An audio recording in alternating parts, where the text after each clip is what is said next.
Halo, selamat pagi ya. Selamat pagi, siang, dan malam buat semuanya yang ada di manapun kalian berada. Oke, berjumpa lagi dengan saya, Babang Tampan. Kali ini saya akan menjelaskan sedikit banyak tentang Marxism dan bagaimana aplikasi Marxism ini di dalam sebuah teks ya.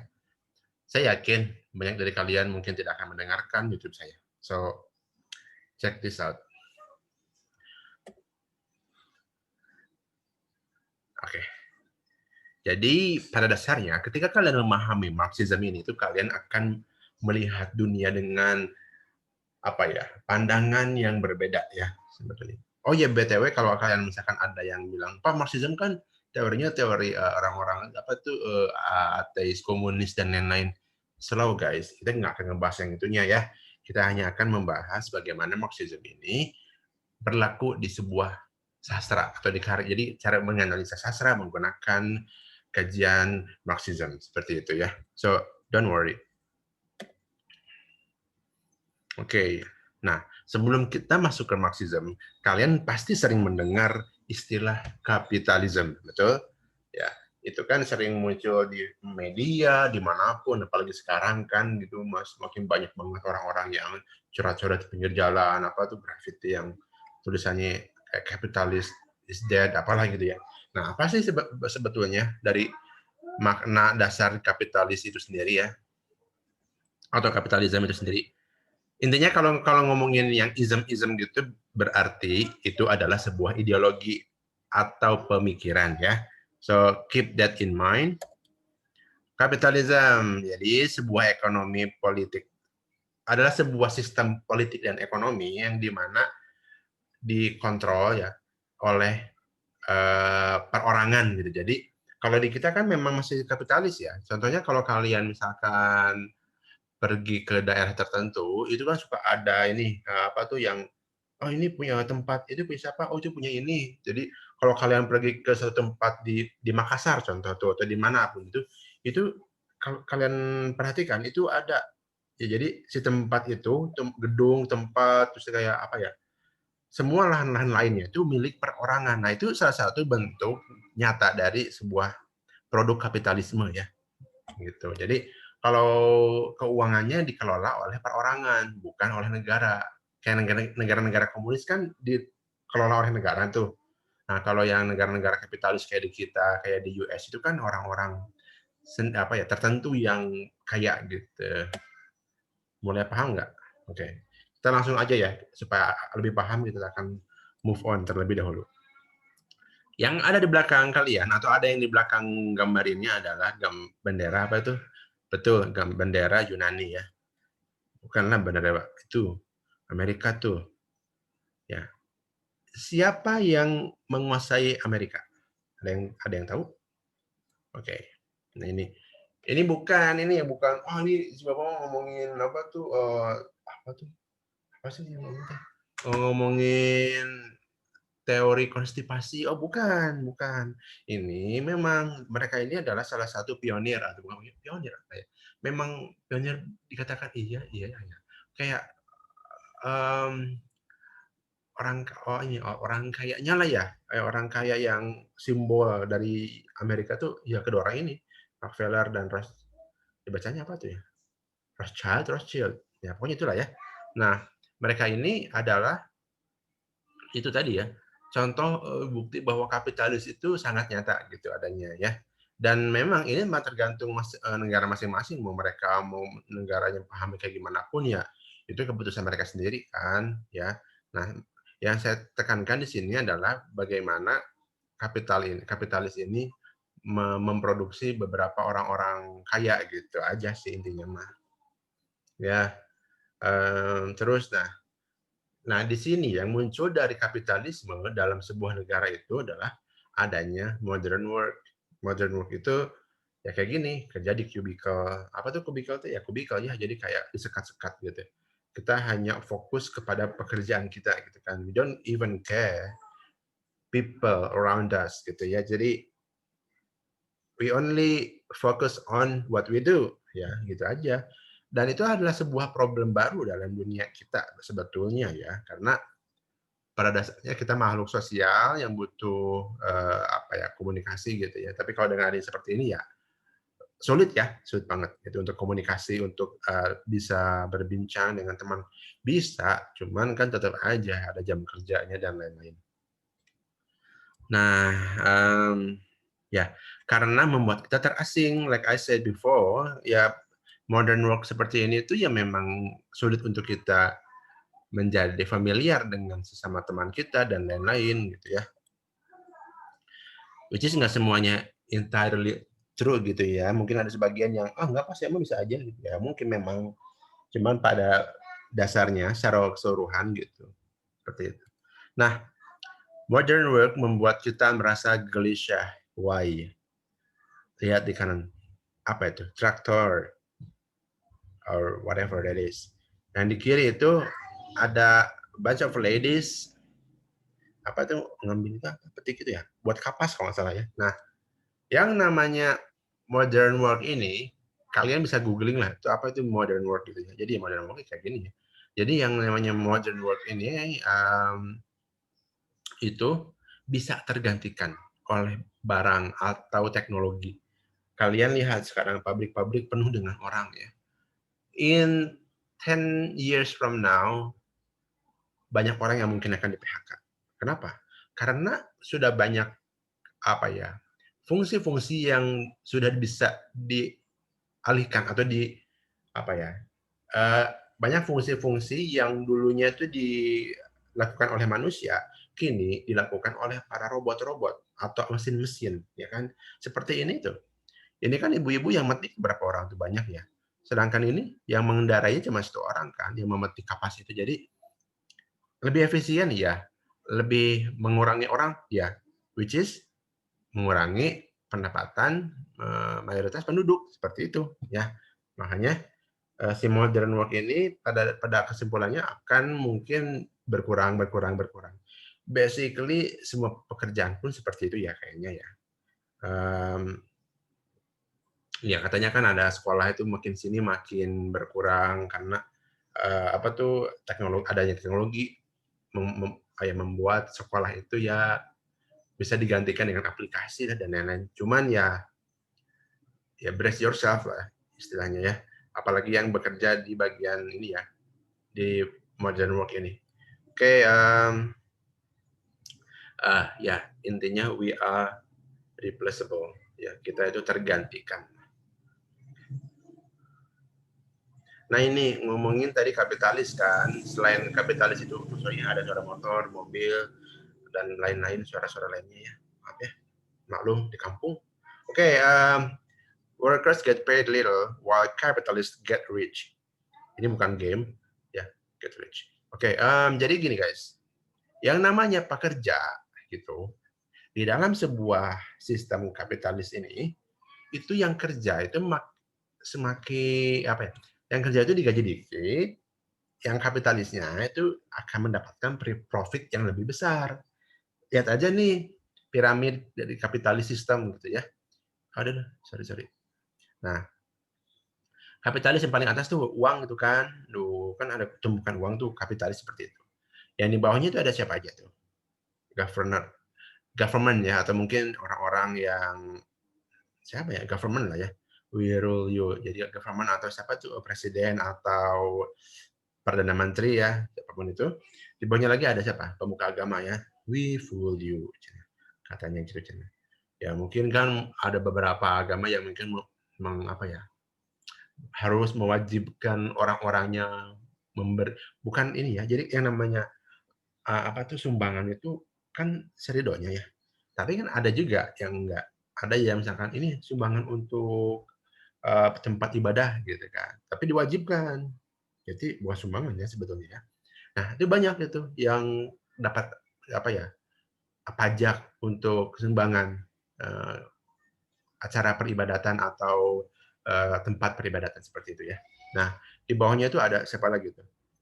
Semakin bawah itu semakin ini ya, semakin tersiksa sepertinya ya. Di bawahnya itu ada para ini ya, apa tuh armies ya. Jadi bunch of armies dan komandernya juga gitu ya. Jadi ya mereka kan so kalian bayangin ya sekarang misalkan gini, suatu negara ingin mendapatkan atau ingin melakukan ekspansi atau perluasan wilayah, siapa yang turun? Prajurit ya. Nah, sedangkan yang dapat harta, tahta, dan wanitanya kan ya pasti yang mereka itu yang di atas ya, seperti itu. Ya misalkan dapat profit menjual peluru, menjual senjata api, yang menjual mobil perang dan lain-lain gitu ya. Semuanya itu kan orang-orang di atas. Yang menggunakan fasilitasnya kan mereka, para prajurit. Oke? Paham nggak sampai sekarang? Paham ya? Sampai sini paham ya? Nah, jadi kapitalis itu ya semakin tinggi, semakin mengerucut, semakin kaya. Jadi seperti itu ya. Yang semakin bawah semakin tersiksa. Oke, di bawahnya lagi ada tuh yang para konglomerat ya. Jadi yang itu yang mungkin ya sebetulnya banyaknya itu memang konglomerat itu di kita ya ini kapitalis ini ya. Para kaum borjuis ini mereka memanfaatkan dari apa yang kita punya gitu. Jadi banyak nih kayak dia ini pemilik pabrik PTA gitu kan. Kan banyak pekerjanya tuh yang diperas habis-habisan demi profit dia doang gitu kan dan keluarganya gitu. Nah, seperti itu. Itulah seperti itu kapitalis. Yang di bawahnya tuh yang menopang orang-orang di atas itu ya adalah para pekerja gitu. Sekarang gini, kita akan review lagi ya. Jadi si para pekerja yang di bawah-bawah ini mereka berusaha payah, ada yang mati kelaparan gara-gara ada juga apa ya gara-gara apa ya? Ya mati kelaparan gara-gara gaji kecil ya, gaji upah minimumnya sangat tidak mencakup kehidupan mereka gitu ya secara keseluruhan. Terus mereka itu yang menopang kehidupan para konglomerat, menopang biaya peperangan gitu kan, menopang biaya apa tadi peribadatan dan lain-lain, dan menopang gaji-gaji para pemerintah gitu kan, perdana menteri, presiden dan lain-lain. Nah seperti itulah kapitalis ya. Nah ini dalam pandangan Marxism ya sebetulnya seperti itu. Nah oke. Mereka menekan habis upah buruh untuk mendapatkan profit yang lebih. Orang-orang kapitalis itu dianggap keren karena mereka sukses. Tapi kata si Marx sih enggak ya. Karena dia meyakini bahwa profit itu sinonim dengan stealing atau pencurian ya. Kenapa mencuri? Karena kapitalis mencuri jerih payah para pekerja. Seperti itu. Paham kan sekarang udah paham ya? Nah, capitalism is bad for capitalist. Why? Ya, mungkin kapitalisme ini buruk untuk kehidupan para orang-orang kapitalis. Kenapa? Karena orang kaya nikah dengan orang kaya. Maaf ya, ini agak berisik dikit ya. Maaf ya. Oke, jadi kapitalis itu kan nggak bisa kan misalkan orang itu nggak punya duit tiba-tiba nikah sama orang yang punya duit banyak tajir gitu ya kan sulit guys itu kayak ada di film FTV cuman in reality ya pasti sulit lah ya. Jadi itulah produk-produk dari kapitalis itu seperti itu. Kurang lebih itu nggak semuanya betul ya. Ya. Jadi orang bagi para borjuis perasaan tidak penting, uang lah yang penting. Oke, apalagi sih. Nah, ada juga isunya nih katanya feminisme itu kayak kemunduran bagi Marxism. Why? Karena mereka mau kerja. Cewek-cewek kan pengen kerja tuh. Tapi kan dalam orang-orang apa ya si Marxis ini apa ya feminisme ini tuh bilang bahwa cewek itu harus kerja supaya setara dengan laki-laki. Tapi dalam pandangan Marxisme, kalau kalian bekerja itu berapa jam sih? Kurang lebih ada yang 6 jam, ada yang 8 jam, tergantung macam-macam. Selama 8 jam itu atau 6 jam itu kalian menjadi budak sebuah perusahaan ya, perbudakan ya. Itu ada benarnya sih. Ya sih. Jadi ya kayak gitulah ya. Jadi untuk feminism dia katakan kemunduran ya karena pandangannya berseberangan gitu ya dengan Marxism ini. khusus hal yang itu. Oke. Nah itu ya, jadi meme yang paling bisa mewakili gitu ya. Kayak privilege-nya itu kayak mereka menolak. Jadi cewek-cewek itu nggak mau mendapatkan sebuah keuntungan dalam tanda kutip gitu ya, dengan tidak bekerja. Tapi sebetulnya sih memang bekerja juga kan, di rumah juga bekerja ya sebetulnya. But kalau di luar kan memang lebih ini ya, maksud itu mau kalian mau capek mau enggak ya kalian punya jam kerja dari pagi sampai sore, punya tugas yang harus numpuk diberesin ya wajib diberesin. Nah itulah perbudakan sebetulnya seperti itu. Mau nggak mau ya kita harus kerja ya. Itu enggak sih? Next ada apa nih? Oh ini ada beautiful ads ya, iklan yang bagus gitu ya. Nah ini dari Bubul. Pada semua, ya, kucing itu bisa ngajarin kita tentang hubungan, tapi Nah ada yang tahu iklan ini kan? Ya, good. Next. Mana sih? Ya password aja. Spesial. Pakai anti minyak. Jadi kira-kira jam 8-an. Soalnya kalau Nah, yang kedua nih, ini lebay banget nih minyaknya. Oke. Siap bang. cara makannya itu kalau nggak salah ya harus semua. Oke.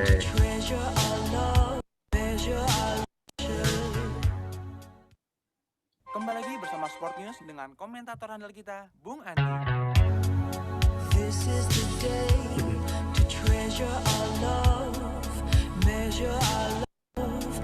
Kalau misalnya ini akan menjadi yang terbaik dan mendapatkan 50.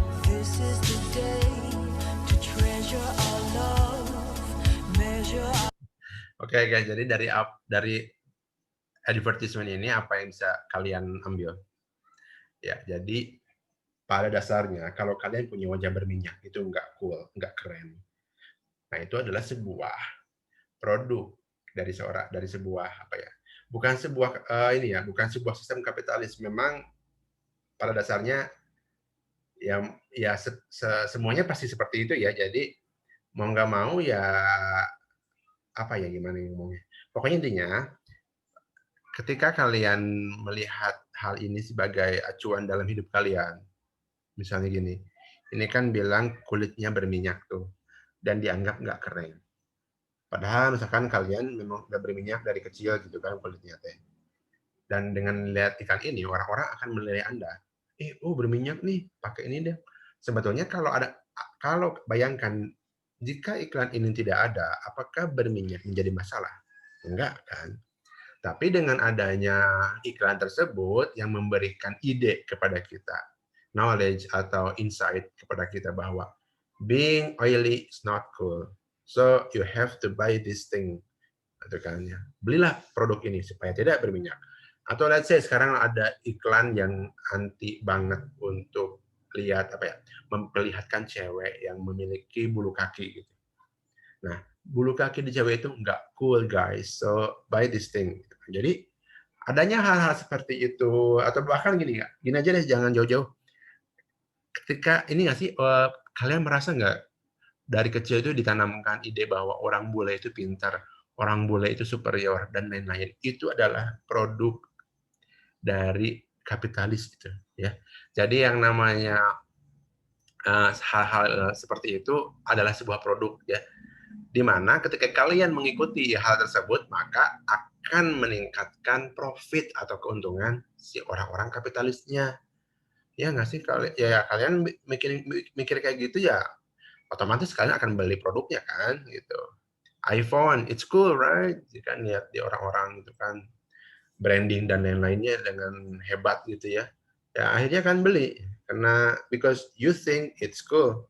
Is it? I'm not sure. Okay, next ada apa lagi nih? Nah, ini adalah namanya cultural hegemony. Ini kalau kalian agak pusing dengan sebenarnya kalian tuh dengan yang tadi pun sudah cukup ya. Kalau kalian merasa kurang, oke kalian bisa memahami cultural hegemony. cultural hegemony itu ya tadi aku bilang ya, pada dasarnya itu adalah budaya oleh penguasa.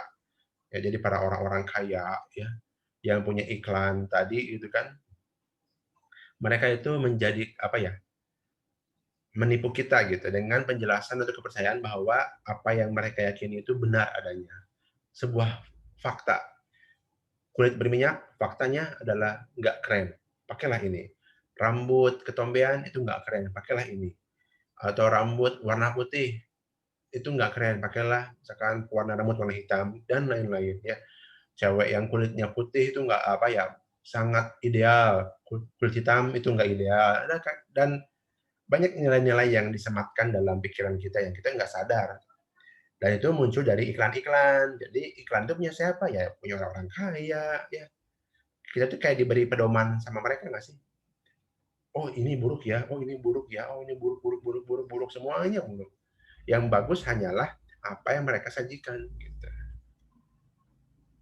Seperti itu kurang lebih ya, namanya cultural hegemony. Jadi hegemoni itu adalah sebuah dominasi ya, dominasi dalam kebudayaan. Dominan banget tuh mereka tuh yang sangat mendominasi kebudayaan di kita ya. Kita mau hidup kayak gimana harus ngikutin peraturan mereka gitu, kayak gitulah kurang lebih. Ya, belanja adalah bentuk nyata perbudakan. Oke, ada lagi nggak sih ini? Nanti ini akan dibahas next meeting ya.